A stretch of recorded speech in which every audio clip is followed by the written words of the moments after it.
بسم اللہ الرحمن الرحیم۔ السلام علیکم دوستو، دنیا بھر کی خبروں میں آج آپ سنیں گے، لیکن اس سے پہلے اگر ہو سکے تو لائک اور سبسکرائب کا بٹن ضرور دبا لیں۔ شکریہ۔ امریکی زوال اور چائنا کی نئی سافٹ پاور۔ جنگی طیارے نے غلطی سے اپنے ہی شہر پر بم گرا دیے۔ ایرانی بحریہ نے امریکی آبدوز کو خلیج میں پکڑ لیا، امریکہ کی تردید۔ یمن جنگ سے پیچھا چھڑا رہا ہے، سوڈان کود رہا ہے۔ نیٹو کے سربراہ یوکرین پہنچ گئے۔ پینٹاگون کا دعویٰ کہ چائنا ڈرون یونٹ تعینات کرنے والا ہے۔ خاموشی سے شوبز چھوڑا اور دین کی خدمت کرنے لگے۔ دماغ کا سکین کروڑوں گنا صاف دکھانے والی نئی ٹیکنالوجی۔ تو آئیے چلتے ہیں تفصیل کی جانب۔ آج ایران کے بارے میں سعودی نقطۂ نظر سے لگتا ہے کہ ایران کے فیصلہ سازی کے عمل میں چائنا کا اثر و رسوخ اتنا مضبوط ہے کہ بات چیت کی پالیسی کے لیے راہیں کھول سکتا ہے۔ امریکہ کی جانب سے ایران کے متعلق اپنی پالیسیوں میں بار بار تبدیلیوں سے مشرق وسطیٰ میں امریکی ساکھ کو نقصان پہنچا ہے۔ یوکرین جنگ کی معاشی قیمت، مسئلہ فلسطین کے حل میں ناکامی، نام نہاد عرب سپرنگ حمایت اور داخلی انتشار نے امریکی ساکھ کو مزید نقصان پہنچا دیا ہے۔ اس کے مقابلے میں مختلف ممالک کے اندر چینی سرمایہ کاری پر غور کریں۔ اس نے چین کے لیے سافٹ پاور ہونے کی راہ ہموار کی۔ چائنا کا یہ اقتصادی نقطۂ نظر امریکی پالیسی سے بہت مختلف ہے۔ چائنا نے چالاکی کی بجائے معاشی طاقت دکھا کر امریکی سلطنت کو نکال باہر کیا ہے۔ گزشتہ ایک دہائی میں امریکہ نے سڑکوں، بندرگاہوں، پلوں اور ہوائی اڈوں پر بمباری کرنے میں کھربوں روپے خرچ کر دیے۔ چائنا نے اتنی ہی رقم ترقی پذیر ممالک میں ان کی تعمیر پر لگا دیے۔ جنگوں کے ذریعے خطے کو تبدیل کرنے میں ناکامی اور خطے میں اپنے اتحادیوں اور شراکت داروں کو ترجیح دیے بغیر امریکی اثر و رسوخ کو فروغ دینے کا امریکی نقطۂ نظر علاقائی زوال کو تیز کرنے والے عوامل رہے ہیں۔ جنگی جنون اور امریکی اخلاقی برتری کے احساس کے علاوہ دنیا بھر، خاص طور پر مشرق وسطیٰ میں امریکہ کے وقار پر تباہ کن اثرات پر غور کرنا ہوگا۔ وہ نقطۂ نظر جس کا محور امریکہ ہو اب اس خطے کے ممالک کے لیے قابل قبول نہیں ہے۔ امریکہ کو افغانستان اور عراق کی ماضی کی غلطیوں کو دیکھتے ہوئے جو بائیڈن انتظامیہ کو چاہیے کہ اپنے علاقائی شراکت داروں سے مشورہ لے تاکہ امریکی اثر و رسوخ کو بہتر بنایا جا سکے اور جنگوں کے بعد کھوئے ہوئے کچھ وقار کو دوبارہ حاصل کیا جا سکے۔ یوکرین جنگ میں شریک روس کے ایک لڑاکا طیارے نے غلطی سے اپنے ہی شہر پر بمباری کر دی۔ روس کی وزارت دفاع کا کہنا ہے کہ لڑاکا طیارے کے پائلٹ نے غلطی سے یوکرین کی سرحد کے قریب بیلگو روڈ شہر کے مرکز پر بمباری کر دی۔ طیارے سے بم گرنے کی جگہ پر 60 فٹ چوڑا گڑھا بن گیا اور رہائشی عمارتوں کو شدید نقصان پہنچا۔ ایک رہائشی اپارٹمنٹ کا ایک بلاک مخدوش ہو گیا جسے کسی نقصان کے پیش نظر خالی کروا لیا گیا۔ رہائشیوں کو محفوظ مقام پر منتقل کر دیا گیا۔ تاحال جانی نقصان کی اطلاع نہیں، البتہ 3 افراد شدید زخمی ہوئے ہیں۔ زخمیوں میں 2 خواتین بھی شامل ہیں جن کی حالت نازک بتائی جا رہی ہے۔ ایرانی بحریہ کے کمانڈر شہرام ایرانی نے دعویٰ کیا ہے کہ ہماری بحریہ نے امریکی آبدوز کو خلیج میں داخل ہوتے ہی بھاگنے اور نمودار ہونے پر مجبور کر دیا، لیکن امریکی بحریہ کے 5ویں بیڑے نے اس طرح کے کسی واقعے کی سرے سے تردید کی ہے۔ شہرام ایرانی نے سرکاری ٹیلی ویژن کو بتایا کہ امریکی آبدوز زیر آب چلتی ہوئی ہمارے قریب آ رہی تھی، لیکن ایرانی آبدوز فتح نے اس کا سراغ لگا لیا، اس کا پیچھا کیا اور اس کو آبنائے ہرمز سے گزرتے ہوئے سطح پر نمودار ہونے پر مجبور کر دیا۔ یہ ہمارے علاقائی پانیوں میں داخل ہو رہی تھی، لیکن اس نے انتباہ کے بعد اپنا راستہ درست کر لیا۔ ایرانی نے کہا کہ یہ آبدوز اپنی تمام صلاحیتوں کو بروئے کار لاتے ہوئے پوری خاموشی سے اور بغیر کسی سراغ کے گزرنے کی پوری کوشش کر رہی تھی۔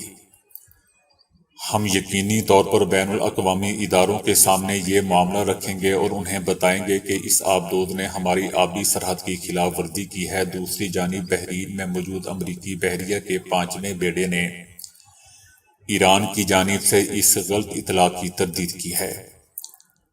خلیج میں ایرانی اور امریکی افواج کے درمیان دوستوں ماضی میں اس طرح کی کئی جھڑپیں ہو چکی ہیں۔ اس سے پہلے ایرانی بحریہ نے کہا تھا کہ اس نے خلیج کے دھانے پر ایک امریکی جاسوسی طیارے کی نشاندہی کی ہے اور اسے خبردار کیا ہے۔ 2019 میں بھی ایران نے ایک امریکی ڈرون کو مار گرایا تھا۔ ایسا لگتا ہے کہ یہ خطہ کسی ابدی جادو یا شیطانی چال کے تحت ہے، لیکن حقیقت میں دوستو یہاں کوئی جادو یا بد نظری نہیں ہے، بلکہ صرف بد انتظامی ہے۔ گزشتہ چند ہفتوں کے دوران یمن میں لوگ 8 سال سے جاری جنگ کے خاتمے کی امید میں اکٹھے ہوئے ہیں۔ جیسے ہی سعودی سفیروں اور ایرانی بھائیوں نے دعوتوں کا تبادلہ کیا اور عرب لیگ نے شام کے بحران کے خاتمے پر تبادلہ خیال شروع کیا تو سوڈان کی صورتحال اچانک سے پھٹ پڑی۔ ایسا لگتا ہے کہ ایک اور عرب محاذ پر جھڑپوں کا موسم گرما انتظار کر رہا ہے۔ سوڈان پہلے ہی 80 کی دہائی کے اوائل سے تنازعات کے مختلف ادوار سے گزر چکا ہے۔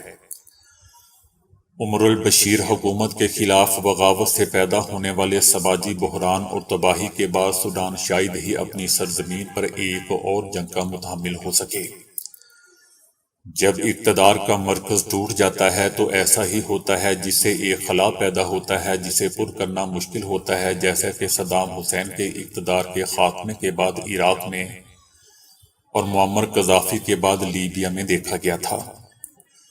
سوڈان کی صورتحال کیسے خراب ہوئی؟ محمد حمدان المعروف حمیدتی کے زیر قیادت فورسز نے پہلے آگ بھڑکائی۔ انہوں نے مسلح افواج کی کمان کے ہیڈ کوارٹر اور اس کے سربراہ جنرل عبدالفتاح البرہان کے گھر کو نشانہ بنایا۔ حمیدتی کی افواج نے ان کے گھر پر حملے کر کے حیران کر دیا، لیکن وہ البرہان کو نہیں مار سکے۔ اس کے بعد انہوں نے فوجی رہنماؤں کے مضبوط ٹھکانوں اور خرطوم ہوائی اڈے پر چھاپہ مار کارروائی کر کے اور سعودی عرب سمیت متعدد ممالک کے طیاروں کو آگ لگا دی اور عمارتوں کو بمباری سے نقصان پہنچایا۔ خرطوم کے ہوائی اڈے کو نقصان پہنچانے کے فوری بعد انہوں نے میروی کے ہوائی اڈے پر قبضہ کر لیا جو مصر کے قریب ہے، اور مصری فوج کے ان ارکان کو بھی گرفتار کر لیا جو سوڈانی فوج کے ساتھ مشترکہ مشقوں میں حصہ لے رہے تھے۔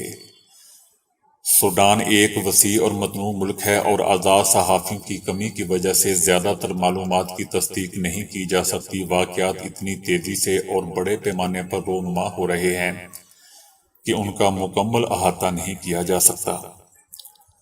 فوج نے ان کو خبردار کیا تھا کہ وہ سرحد پر اپنی پوزیشنوں میں واپس آ جائیں، لیکن حمیدتی کے فوجیوں نے جھکنے سے انکار کر دیا۔ سوڈان دوستو آج سڑک پر ایک خطرناک دوراہے پر کھڑا ہے۔ آگے اب ہے دونوں فریقوں کے درمیان مصالحت یا ایک بڑھتا ہوا بحران جو ملک کی باقیات کو کھا جائے گا۔ اس طرح سوڈانی عوام کے مسائل میں بھی اضافہ ہوگا اور ایک ایسے خطے میں کشیدگی میں اضافہ ہوگا جو مقناطیس کی طرح تناؤ کو اپنی طرف راغب کرتا ہے۔ اب دیکھیں آگے کیا ہوتا ہے۔ نیٹو کے سیکرٹری جنرل اچانک یوکرین پہنچ گئے ہیں۔ یوکرینی میڈیا نے دعویٰ کیا ہے کہ نیٹو کے سربراہ کے دورے کی اطلاع پہلے سے نہیں دی گئی تھی۔ نیٹو کے سربراہ کی یوکرین میں مرنے والے فوجیوں کی یادگار پر موجودگی کی تصاویر منظر عام پر آئی ہے۔ دوسری طرف یوکرین روس کے خلاف حملوں کی تیاری میں مصروف ہے۔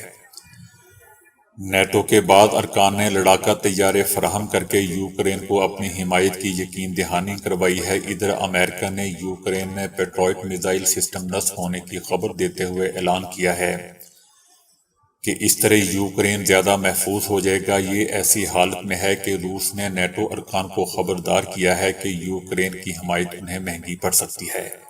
نیٹو اپنی حرکتوں سے باز آ جائے۔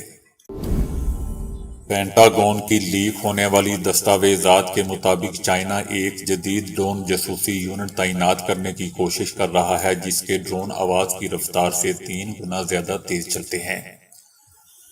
واشنگٹن پوسٹ نے رپورٹ دی ہے کہ امریکی محکمہ دفاع کی طرف سے کی گئی ایک تفتیش جو پینٹاگون کی خفیہ دستاویزات کے انکشاف کے بعد کیا گیا سے یہ ظاہر ہوتا ہے کہ چینی فوج جلد ہی ایک اونچائی پر جاسوس ڈرون یونٹ تعینات کرنے کا ارادہ رکھتی ہے جو آواز کی رفتار سے کم از کم 3 گنا زیادہ ہے۔ اس اخبار نے اپنی رپورٹ کو امریکی نیشنل جیوگرافک انٹیلیجنس ایجنسی کی ایک خفیہ دستاویزات سے نقل کیا ہے۔ رائٹرز نے واشنگٹن پوسٹ کا حوالہ دیتے ہوئے رپورٹ دی ہے کہ دستاویزات میں 9 اگست کی سیٹلائٹ تصاویر شامل ہیں، جن میں شنگھائی جزیرے سے 350 میل دور ایک آرمی ایئر بیس پر 2 میزائل جاسوس ڈرون دکھائی دیے ہیں۔ پینٹاگون کے جائزے میں کہا گیا ہے کہ چینی فوج نے تقریباً یقینی طور پر اڈے پر اپنا پہلا ڈرون یونٹ قائم کیا ہے، جو فوج کی ایسٹرن کمانڈ کے تحت چلایا جاتا ہے۔ یہ چینی فوج کی شاخ ہے جو تائیوان کی نگرانی کرتی ہے۔ اللہ جب جسے چاہے ہدایت کی روشنی سے نواز دیتا ہے، اس کی ہدایت بندوں کو نیکی کے راستے پر چلنے کی توفیق دیتی ہے، اور پھر وہ پلٹ کر کچھ نہیں دیکھتا۔ کچھ ایسی ہی مشہور شخصیات ہیں جنہیں اللہ نے گمراہی سے بچا لیا اور آج وہ بالکل بدل چکے ہیں۔ پاکستانی تھیٹر اور ڈراموں کے مشہور اداکار انور علی کئی سال سے ڈرامہ انڈسٹری سے غائب تھے، مگر اچانک ان کی نئی جھلک منظر عام پر آئی، جسے دیکھ کر لوگ حیران رہ گئے۔ انور علی نے اسلام کی خاطر شوبز کو چھوڑ دیا۔ جب وہ اپنے کیریئر کے عروج پر تھے تب بھی وہ 5 وقت کی نماز ادا کیا کرتے تھے۔ ان کا کہنا تھا کہ جب تھیٹر میں کام بند ہونا شروع ہوا تو اس مشکل وقت میں بھی انہیں کسی کا محتاج نہیں ہونا پڑا۔ آج وہ اپنی زندگی سے بہت مطمئن ہے۔ انور علی نے انکشاف کیا کہ انہوں نے تھیٹر میں بڑھتی گندگی کو دیکھ کر شوبز چھوڑنے کا فیصلہ کیا، کیونکہ اس ماحول میں کام کرنا مشکل ہو گیا تھا۔ MRI ٹیکنالوجی کے 50 سال پورے ہونے پر سائنسدانوں نے ایک اور ٹیکنالوجی کا اعلان کر دیا ہے جو روایتی سکین کو کروڑوں گنا صاف اور واضح کر کے دکھا سکتی ہے۔ اس میں MRI اور لائٹ شیٹ مائکروسکوپی کو ملا کر استعمال کیا گیا ہے۔ امریکہ میں ڈیبک یونیورسٹی اور انڈیانا یونیورسٹی کے تعاون سے MRI مشین میں کچھ ایسی نئی ٹیکنالوجی کو شامل کیا گیا ہے جو روایتی سکین کو 6 کروڑ 40 لاکھ گنا زیادہ وضاحت سے دکھاتی ہے۔ دوستو، یاد رہے کہ 6 کروڑ 40 لاکھ گنا زیادہ۔ بلا شبہ یہ ایک انقلابی عمل ہے۔ اس میں پکسل کی بجائے 3D انداز میں ووکسل کسی عکس کی تشکیل کرتے ہیں۔ یہی وجہ ہے کہ اس میں دماغی رسولی اس وقت بھی دیکھی جا سکتی ہے جب وہ محض چند خلیات کا لوتھڑا ہی ہوتی ہے۔ اس سے ایک جانب تو ہم دماغ کو تفصیل سے سمجھ سکیں گے اور دوسری جانب الزائمر، کینسر اور دیگر اعصاب متاثر کرنے والے امراض کو بہتر انداز میں سمجھ سکیں گے، اور یوں کئی بیماریوں کی شناخت کی جا سکتی ہے جن میں ڈیمینشیا بھی شامل ہے۔ ماہرین کا کہنا ہے کہ خواتین میں تنہائی سماجی علیحدگی سے موت کا امکان بہت زیادہ ہو جاتا ہے۔ کینیڈا میں 28,000 سے زائد بالغ افراد پر کیے گئے ایک مطالعے میں انکشاف ہوا ہے کہ اکیلے پن اور سماجی علیحدگی کے احساس سے ہائی بلڈ پریشر میں مبتلا ہونے کا خطرہ مردوں کی نسبت خواتین میں کہیں زیادہ پایا گیا، جو آگے چل کر فالج اور ہارٹ اٹیک سمیت کئی طرح کے امراض قلب اور اچانک موت کی وجہ بن سکتا ہے۔ یونیورسٹی آف برٹش کولمبیا میں 45 سے 85 سال کے 28,238 افراد کا ڈیٹا گنگالا گیا۔ ڈیٹے کے تجزیے سے معلوم ہوا کہ اکیلی رہنے والی ایسی خواتین جن کے سماجی رابطے بہت ہی کم تھے اور جو مہینے میں 2 یا 2 سے کم مرتبہ تقریبات یا میل ملاقات میں شریک ہوتی تھیں، ان میں ہائی بلڈ پریشر کا خطرہ ایسی خواتین سے بہت زیادہ تھا جو زیادہ میل ملاپ رکھنے والی مختلف تقریبات میں زیادہ شریک رہنے والی تھیں۔ ایک اور سٹڈی میں یہ معلوم ہوا تھا کہ اکیلی اور کم سماجی رابطے رکھنے والی خواتین میں موٹاپے کا امکان سماجی طور پر سرگرم عورتوں کے مقابلے میں بہت زیادہ ہوتا ہے۔ ہندوستان میں ایک 17 سالہ لڑکی کے پیٹ سے بالوں کا 7 کلو گرام وزنی گچھا نکال لیا گیا۔ لڑکی کو بچپن سے ہی بال چبانے اور کھانے کی عادت تھی۔ بھارتی میڈیا کے مطابق ریاست جھارکھنڈ سے تعلق رکھنے والی 17 سالہ لڑکی کو تکلیف کی حالت میں ہاسپٹل میں لایا گیا۔ مذکورہ لڑکی کی شناخت سویٹی کماری کے نام سے ہوئی۔ سویٹی کے والدین کے مطابق اسے بچپن سے بال چبانے کی عادت تھی۔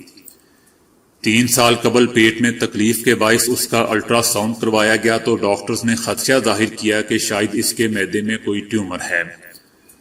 تاہم جلد ہی انہیں پتہ چل گیا کہ یہ بالوں کا گچھا ہے جو پورے معدے میں جگہ گھیر چکا ہے۔ بعد میں ایک نجی ہاسپٹل کے ڈاکٹرز نے 6 گھنٹے طویل سرجری میں اس گچھے کو نکالا۔ معدے میں پھنسے اس گچھے کا وزن 6.8 کلو گرام تھا۔ ڈاکٹرز کی ٹیم کے سربراہ جی این ساہو کا کہنا تھا کہ انہوں نے کسی مریض کے معدے کی ایسی حالت نہیں دیکھی۔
تو دوستو ابھی کے لیے اتنا ہی۔ ویڈیو کو لائک اور شیئر کرنے کا بہت بہت شکریہ۔